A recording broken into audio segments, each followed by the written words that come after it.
everybody. Welcome to Behind the Scenes. And we're going to let some people get on because we have an exciting announcement today. But welcome to Monday. We're always here on Monday. And the sun is out in Cleveland, so it's a really good day in Cleveland. The snow is melting, the ice is melting, and the sky is kind of blue. Cleveland blue, but blue. So it's a good way to start the week. And we are going to be talking about, there's been a lot of kids that have gone to college from us, and Jessica, who went to college. So there is always this feeling of what did we take away and what did we learn that we can share with you that might make it easier for the next person who didn't know. So I am going to give my little sad parenting story, which is it was so hard for me to say goodbye. And actually, it was so hard before I said goodbye. And it's not fair to anybody. It's a really unhealthy burden to put on your kids that they're leaving this unwell mother. But also, more importantly, everyone tells you you're going to be okay. And I don't know how you believe it until you get there. But I guess what I wish I knew was that, in fact, we are wired to move on and to be okay. So I don't know how you integrate it before you are okay, but I'm here to tell you I was the least likely to be okay. And of course, I was okay. So that is my, I don't know, somehow, even though people told me, I wish I'd really known that one. And I am going to take 1 second to say happy birthday to Jessica Port, our little darling here. And everybody can write in the chat a note to her. We'd love to shower her with some love today. So happy birthday, Jessica. And, we could sing for you if you want. Well, no. I don't know if that's going to work too well when we're all over Zoom. I feel like it's going to be like... So happy birthday, Jessica Port. I am going to pass the college conversation over to Mindy. Thank you, Sue. And Abby Allen says happy birthday to Jessica. Yay, Jessica. Yay. It's funny because I wasn't so much worried about me because when I took my oldest, I still had two at home. So I was more worried about my son and leaving him. That's how he would do. Would he make friends? Would he be miserable? Would he be unhappy? And having sent 3 boys to school, I worried about that with each of them. I guess, I don't know, I kind of felt I would be okay, but with each of them, I worried. And you know what? They were okay. None of the schools they went to were their first choice. So they all had that list of number 1, 2, 3, 4. None of my kids. And my middle son visited the school he ended up going to in February of his senior year. So last minute Joe, well, his name's not Joe. I shouldn't say that. My dad's Joe, so I guess I could say it. But last minute, drove us nuts. He didn't even visit the school. And that's where he ended up going, spending 4 years, remains in that city and remains roommates with some of his college buddies. So to me, it truly does. If you give it time, you let them, it's their journey. I struggled with both two of my boys really, with they wanted to know, Mom, where should I go? What do you think? What should I do? And I bit my tongue to say, I don't know, it's your choice. So I think giving them that independence, that decision-making, it was their decision, they maybe made it work. So I guess that's what I would want to know is they'll be okay. There'll be bumps, but they'll be okay. So that's my story.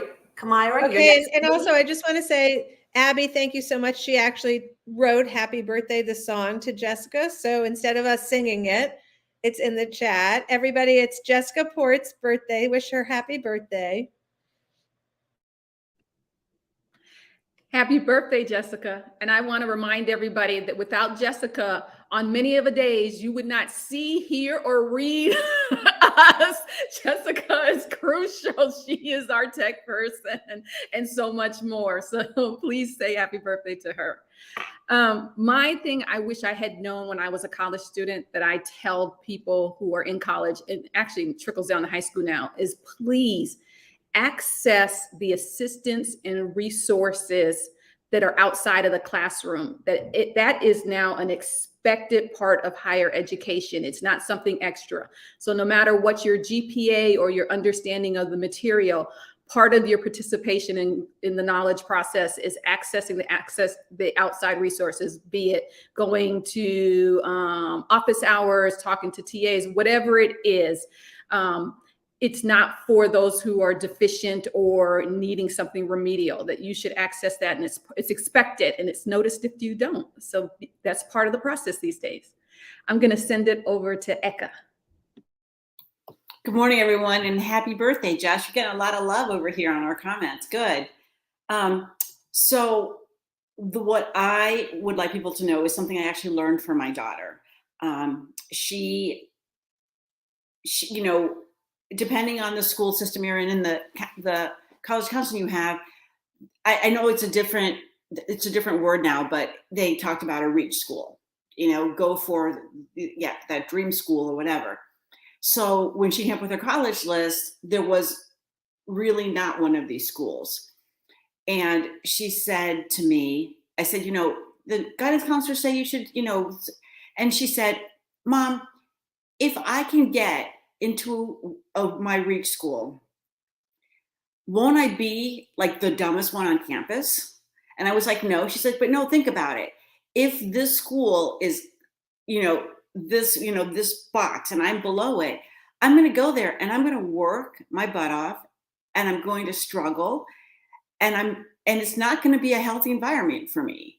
And she says, why don't I apply to schools that lines up with my GPA and my test scores, because that's academically where I'm going to do the best. And I was like, how did you get so smart? You know, I mean, like, it was really, because we get so involved and we get so into like this culture of like, they've got to go to the best school out there. They've got to, and she's like, why don't I just go to the school where I fit? And you know what? And she ended up going to a school where actually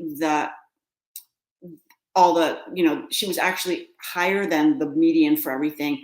And she ended up doing really well. She ended up getting the dean's scholarship that paid for her tuition because she was doing so well in the school. So it was actually a really good fit for her. But I needed to stop that mindset that you have to go to the best school that you can get into. So, and then I have a friend visiting and I asked her, and she said, like, what she wished she'd known. And she said to remember that you have to, like, she said that they're having issues now trying to get scholarship money to go towards tuition, and that you have to keep advocating for yourself. It's just not going to happen.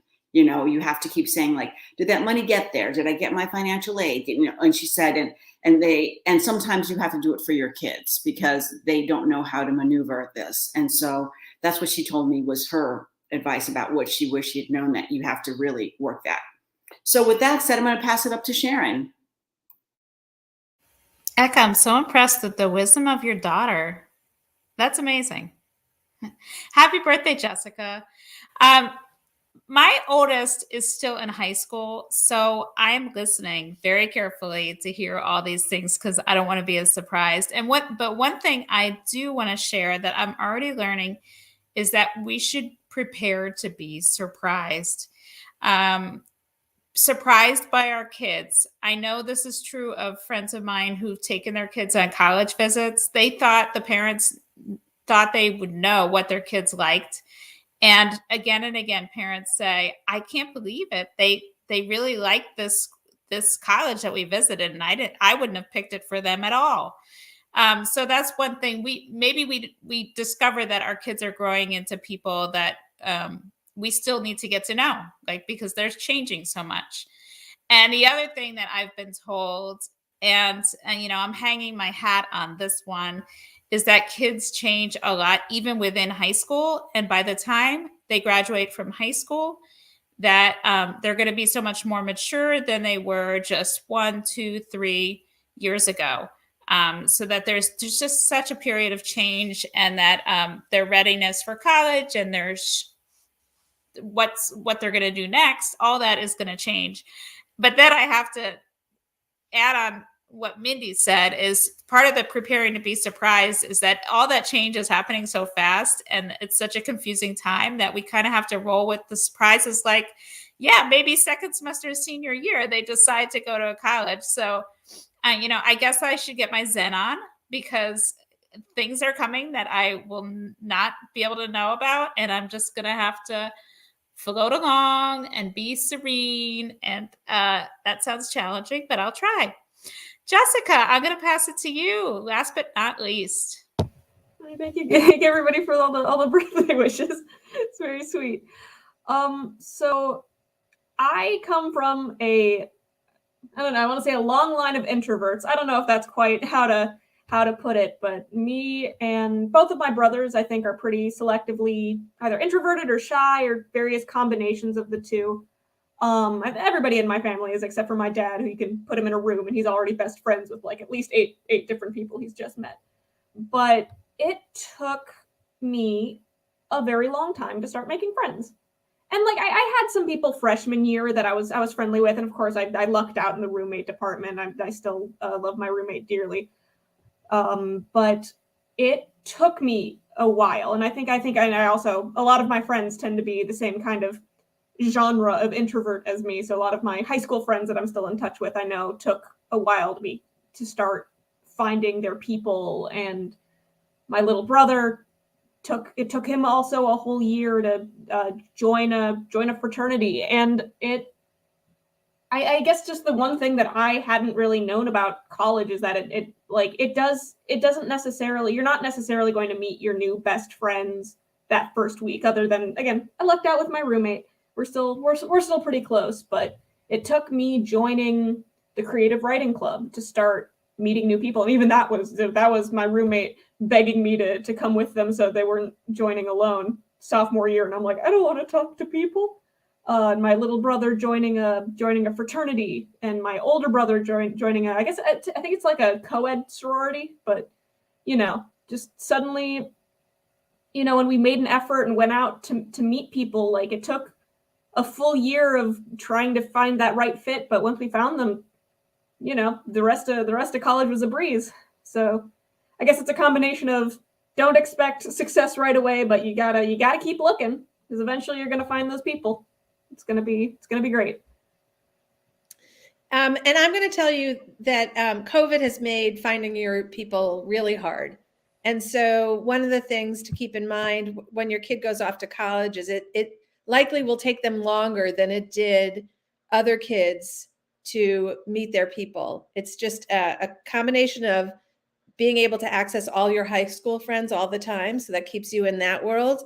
And also like kind of having been out of the loop of this whole meeting new people and socializing. So a lot of experts are talking about how it's taking kids longer this year to acclimate and to feel like they've found their people. I want to end with one story. It's a cautionary tale. I should be embarrassed. Well, I am embarrassed, kind of. But this was for my 5th kid. So I had a lot of practice with this one. But when we took him to college, I was nervous. I was sad. He seemed a little out of sorts, which is understandable. You're dropping your kid off to college. And his room was already kind of done, everything set up and put away. And he was, asking us to stay a little longer, whatever. And I walked down the hall to do something, and I see a lone kid in his dorm room. So I have the solution for my son's transition right now, right? And so I say to this kid, hey, what's your name? He tells me his name, not happily, by the way. I should have read that cue. And then I said, oh, my son's down the hall. I think you two are the only ones in the dorm. Why don't you come down and meet him? So he begrudgingly, all body language was saying, I hate this woman. He comes down. He says hi to my son. He goes back to his room. My son is going to kill me. And he told me at the end of that year that they never shared another word. Sue, what you did was you made it easier for him to say goodbye to you right then. That was my gift to my child. Yes. Yes.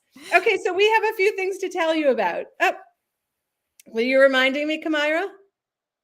we have a few things to tell you about. One is that a week from tomorrow, we start an 8-week series called Destination College to give you very tactical steps to help you and your kid get through this college application process right now, the college admissions process. It's rough. It's changed since all of us went through it. If you have a kid who already went through it pre-COVID, it's different since then. There's all this discussion about test optional and mental health in college, and all sorts of things that are new to us. And we are bringing you really the most stellar group of experts who are going to shed light on everything that there is to know about the college process. And you're going to have time to ask your own questions. So Jess, if you could put the link in there, make sure to sign up. It starts a week from tomorrow, and tell your friends about it. The feedback from last year was extraordinary. We were so grateful to hear from so many of you telling us that it had a massive impact on the way you interacted with your family over college and just getting it done and being Zen like Sharon, because we have the power to elevate the stress that's already there for our kids, but we also have that same power to take it down a notch and, really like make the process. We have an expert who's going to tell us how to make the process fun. So I'm sure you all want to hear this. And so that link is in there. Sign up. And then Kamira, tell us about who you're interviewing tomorrow. So we're all college this week. Tomorrow, we're talking about third-party assistants, like college consultants, but we're not talking about those $30,000 college consultants who do everything for you, but we're talking about the benefits of third-party assistants, even on the volunteer level. We're having someone who volunteered as a college counselor in a community, and we're having a mom who, she gave me this advice years ago. She said, if you can find somebody to help you in the process and to intervene between you and your child, it will help save your relationship. If it's a retired teacher or somebody who just helps keep them on track with the dates and you do everything, it doesn't have to be, paying $30,000. It was wonderful advice. We used it, and the way she said it made it very accessible. You don't have to pay the $30,000, or you can pay the $57 for Our Destination College, which is very affordable, and you get all the information. But join us tomorrow and learn about the third-party assistance and the different ways that you can do it. Okay, I'm going to end with Lori Barron Engel, one of our favorite Your Teen family members, right? Part of our family. So Lori says, one thing we learned, deadline dates are super important, and when they pass, that is it. You are out. No late submissions. Parents find the dates for admissions, scholarships, housing, and consistently follow up with your senior. My son had a terrible high school counselor. He was on his own. We missed a lot. So to you parents out there, stay on top of it. Okay, everybody, thank you so much for being here with us, and have a great week. And don't forget to sign up for Destination College.